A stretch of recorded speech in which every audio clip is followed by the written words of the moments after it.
তারুণ্যের আশা আকাঙ্ক্ষা বাস্তবায়ন করি, আজকের প্রত্যয় সুন্দর আগামী গড়ি প্রতিপাদ্যে নানা আয়োজনের মধ্য দিয়ে নেত্রকোনায় বিশ্ব জনসংখ্যা দিবস পালিত হয়েছে।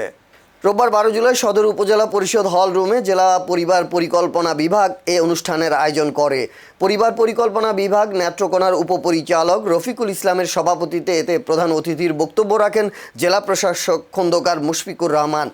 সহকারী পরিবার পরিকল্পনা কর্মকর্তা হাবিবুর রহমানের সঞ্চালনায় অনুষ্ঠানে আরও বক্তব্য রাখেন সদর উপজেলার নির্বাহী কর্মকর্তা আবদুল্লাহ আল বাকিউল বাড়ি, সদর উপজেলা মা শিশু স্বাস্থ্য ও পরিবার পরিকল্পনার মেডিকেল অফিসার ডক্টর কৃপানাথ পাল, উপজেলা পরিবার পরিকল্পনা কর্মকর্তা কামাল হোসেন, এনজিও সেরার নির্বাহী পরিচালক এস.এম. মুজিবুর রহমান ও আঞ্জুমান আদর্শ সরকারি উচ্চ বিদ্যালয়ের ভারপ্রাপ্ত প্রধান শিক্ষিকা নাজমা বেগম।